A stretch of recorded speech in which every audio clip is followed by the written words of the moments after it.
All right. So today, first and foremost, Merry Christmas and a Happy New Year. Today is December 25th. Yeah. I don't know if anybody is even watching this stuff, but or listening to this is for me actually, to be very honest. This whole YouTube channel is for me. It's just a way for me to document my experiences for the past 12 years in freelancing. I feel like I'm reaching to a point in freelancing whereby I'm kind of like letting things be slow because I'm still in freelancing, I'm still a freelancer, but I'm now pivoting into my own businesses. So I feel like I've got to the point whereby I want to like have like a documentation of everything I've learned, everything that I have gone through, everything that has been crazy and amazing for me since 2013, really. That I started learning programming and I started building software products. However, I professionally, like company set up everything in 2018, but I've been doing this since 2013. Um, well, today is Christmas Day, and I'm happy, although it's not like exciting like how it was when I was a child, but it's what it is. Today we'll be discussing, or I'll be talking about um, continuous learning, staying ahead of industry trends. Now, I'm not going to say,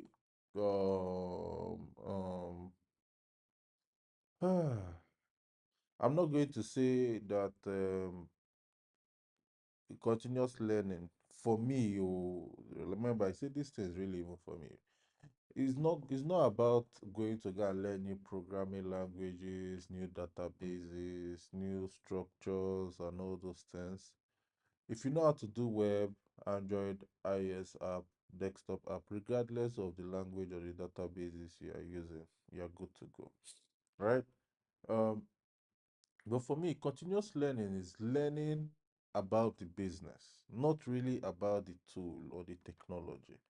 I feel like a lot of people focus heavily on the tool and the technology, and those are the things that kind of lead people to staying in the game for more than they should be. Remember, this is a game, and there is an entrance and there is an exit. You may not exit fully, but there is definitely an exit. The other day, I saw somebody that is much older than me, that has been in the game much longer than me, that was pricing a project for 800,000, right?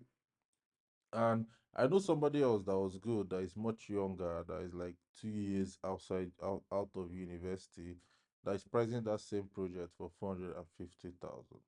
Now, the older one is more experienced, knows a lot of technologies, knows how to use those technologies, might even give a much better result, right?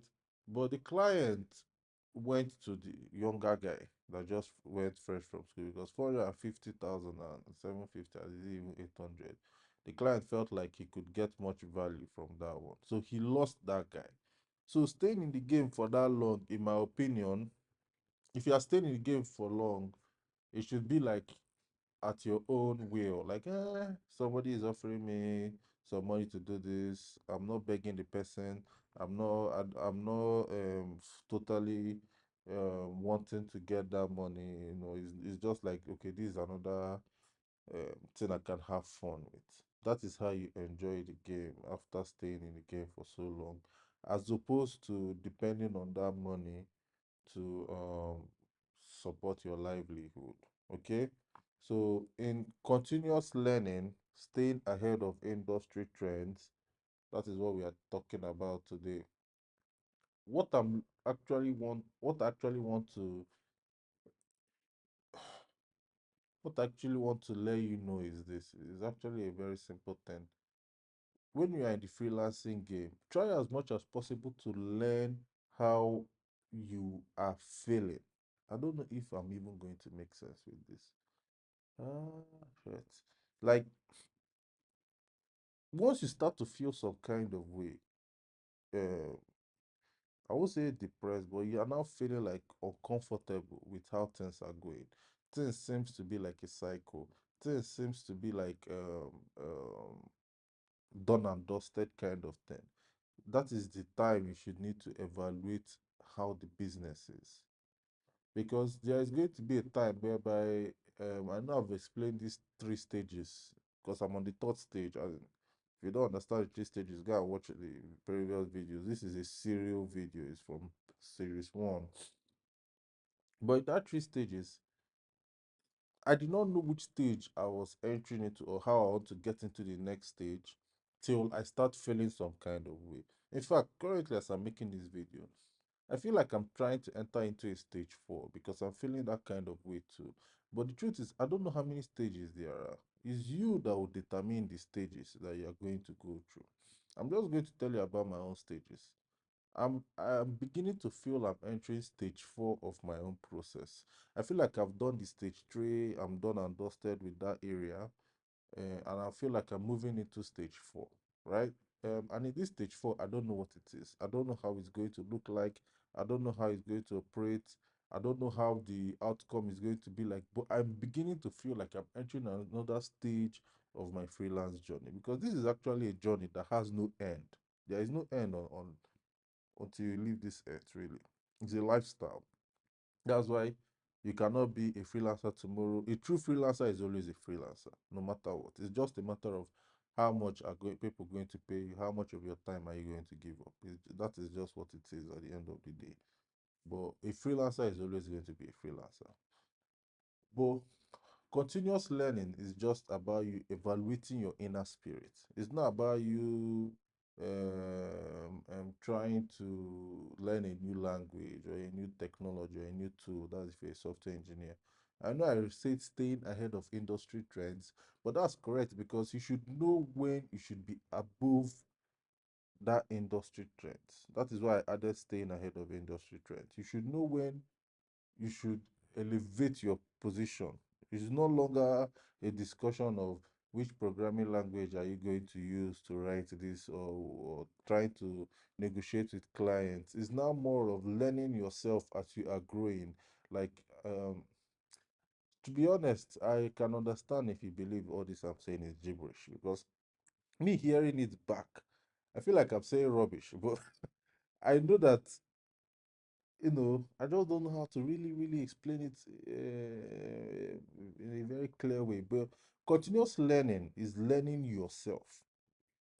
Is you. You are in the process of learning yourself, who you are, how you're moving, how you feel about what you are working on. Because there's a time in the beginning, you may be feeling very excited about this, you want to do this, then after a while, you now start this freelancing thing. I'm really tired of this. It means at that point, that is where you need to start thinking of which stage are you entering into?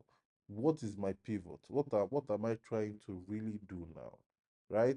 It is always good to know when to move to the next stage. If not, if you get stuck, that's one of the worst things that can ever happen to anybody. It happens to a lot of people. Really, contractors, people that do buildings or architects, they focus on that. They don't want to elevate above the business and they focus on just that business. And at some point, you see them now competing with very young people. And no matter how you think experience is and how valuable it is, when it comes to things like service based like this, young people would always win because mm, your client would ride with you. That's why it's very important to sacrifice very early when you're young to get your own client base, your loyal client base that will ride with you throughout the entire process. But if it comes to getting new clients, somebody, if you just picture this with me now, somebody that is 35 years old and a freelancer, it will be very hard for that 35-year-old to get a 25-year-old, a young person, to do like a 25-year-old paying a 35 years old for a project because the 25 years old may not have the amount of money the 35 years old is wanting for that project. But it would likely be easier for a 25 years old to get a 22, 23, 24, even 25, 26-year old for a project. So If you do not realize this, that is the learning I'm talking about. That is what I mean when I mean continuous learning. It's not about the tools and the technology. It is about the business of freelancing. It's about the relationship. It's about looking at it on a broad scale, looking at the bigger picture, not actually looking at the small picture. If you look at I know somebody, I actually wrote a Medium post about it that as a freelancer, we all shed tears. We all cry at some point. There is no freelancer that does not cry at some point. Maybe outwardly or inwardly, you will definitely cry. And he told me that there was a time he used to run ads and he was making so much money. Like in a month, he was making like 2 million, 3 million from freelancing. He would do it, he'd be running ads, he was cycling it. Then he has gotten married, he has a child, and all of a sudden, he's still noticing the ads were no longer converting, he was no longer making money. It was now as if, in fact, it went dead silent, just like that. So I now asked him what was when he was making the money from that time he was running the ads. How did he use the money? How did he spend the money? Like to prevent himself from relying on freelancing. And he told me he did not he did not even he did not have an account. He doesn't know how the money went. The money just, maybe the whole family thing, getting married and having children and all. But now he's finding it very, very difficult because he does not have a backup plan and he was relying solely on the freelancing to keep moving. But that's not how really business works. Me, I learned my own from watching my own father. So sometimes business is up, sometimes it's down. But that time is up. You need to find something you can use with that chunk of money that will always generate for you income one way or the other. You have to find that thing. Even if it means spending 3 months without taking a freelancing job, find it. If you cannot find if you force yourself in 3 months to find a business that would pay you a certain amount of money every month and has the ability to grow gradually. I'm not looking at don't That's the thing. Most people they'll be looking at how can they make 1 million in a month, 2 million in a month. That is fair. Everybody's thinking that way, including me, thinking way bigger amount of money, right? But when you are looking at these businesses, focus on businesses that can take care of your family's basic needs first. And you see that with time, you can scale that business to something way bigger. If you just focus on that alone, it gives you confidence to now say, okay, if a client comes to me with a certain amount of money, I can confidently turn that person down because I know that I'm not going to be hungry. And those things prevents you from having to deal with very difficult clients, and it also um, gives you very high reputation because when people know that this amount of money will not work on you, the people that have the money will come and find you to get you to do that project for them. So that thing really works. I remember when I was younger, I used to think that was just bullshit, but it actually does work.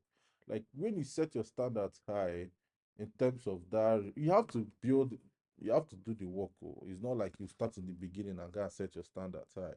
It will take a while. You have to do the work. You need to have some portfolio and you need to have loyal client base because rarely does somebody that doesn't really know you pay you that high. If you are just starting out, you don't have a project to show for yourself, and you're setting your standards high.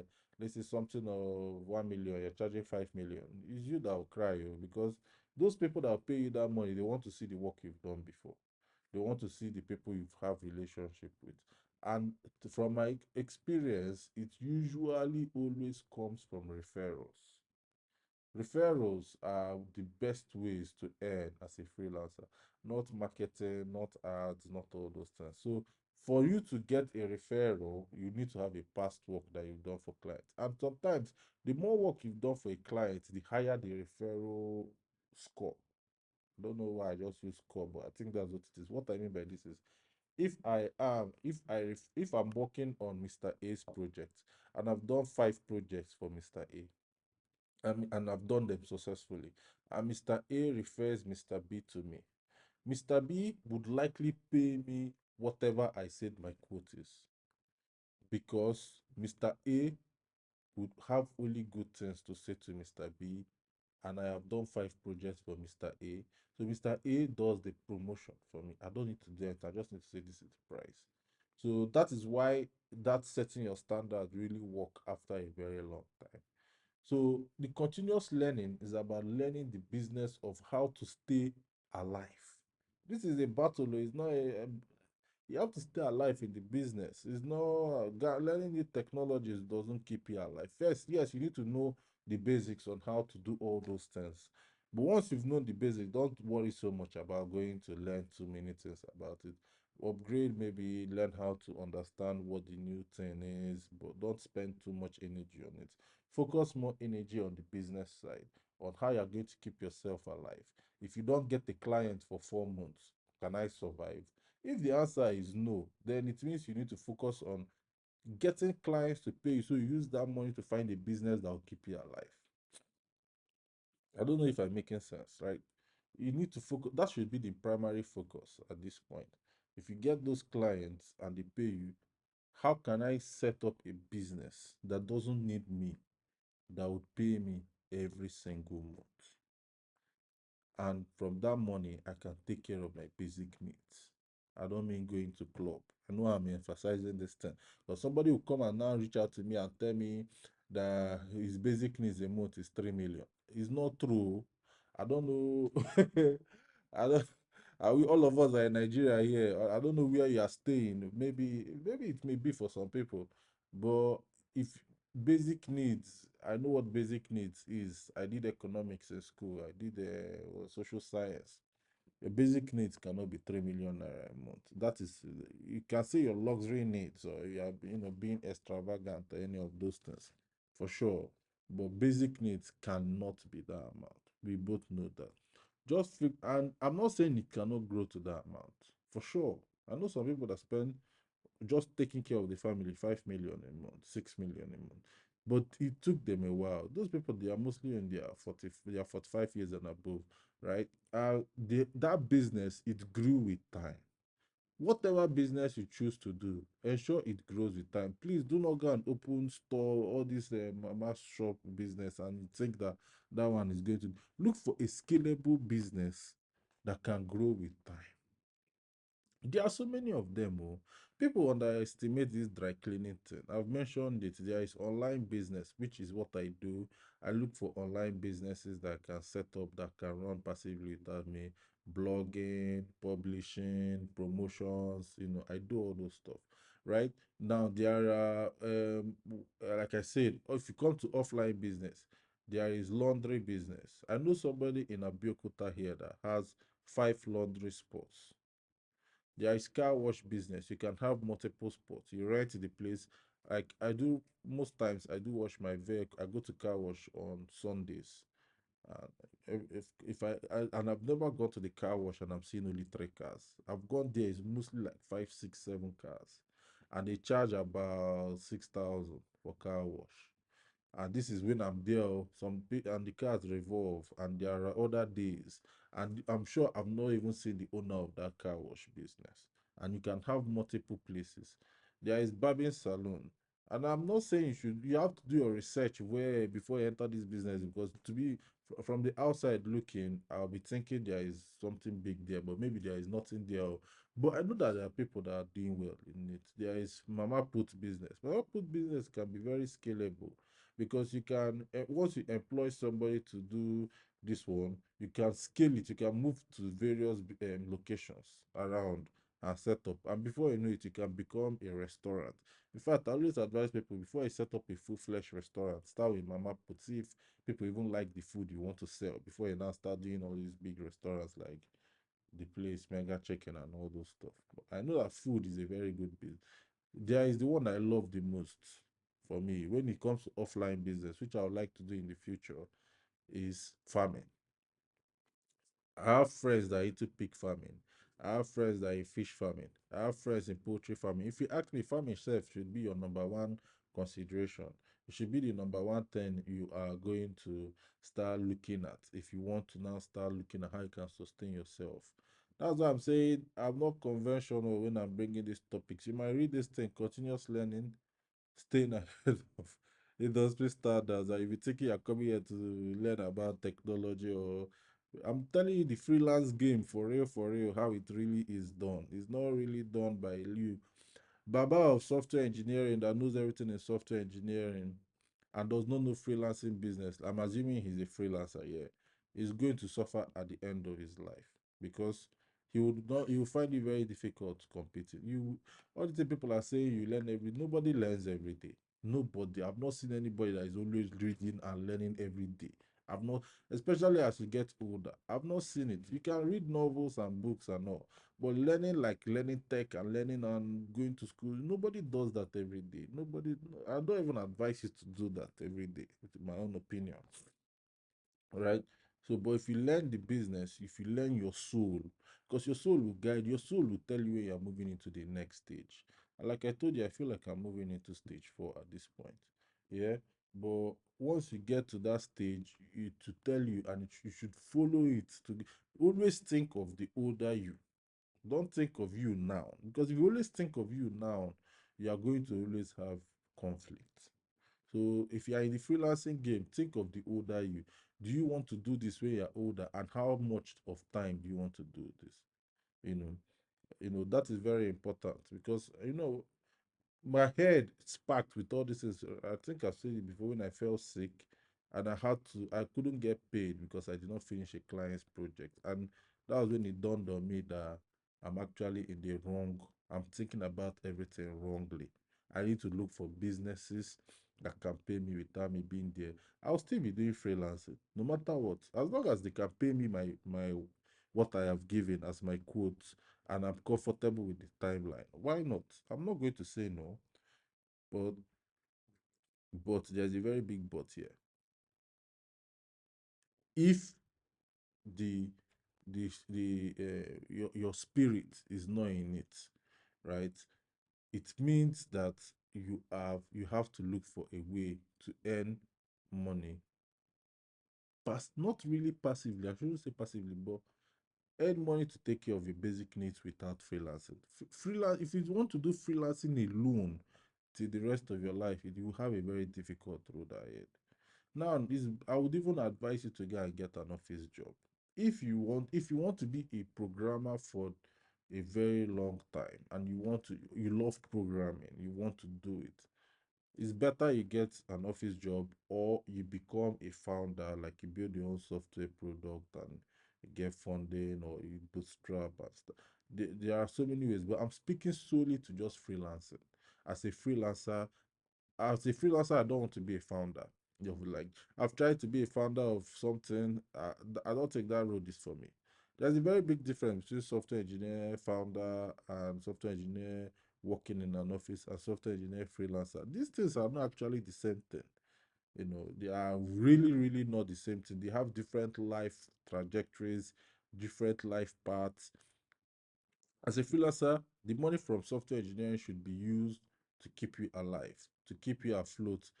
And if anybody wants a software project and they are willing to pay and you like their timeline, you take it.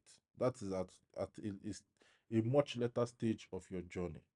And it's now fun at that point. It's no longer work, it's no longer stressful, it's no longer like, I have to come and start doing this shit. No, no, no. It's now fun, you're enjoying it, you do it, you deliver, and that's it. You might even get one client in a year and you're happy. And that is what freelancing truly is for me, really. So I think I don't know if I butchered this or not, but I know that I've said what I wanted to say. Thank you. Bye bye. Happy Christmas, by the way, and Happy New Year in advance. Cheers.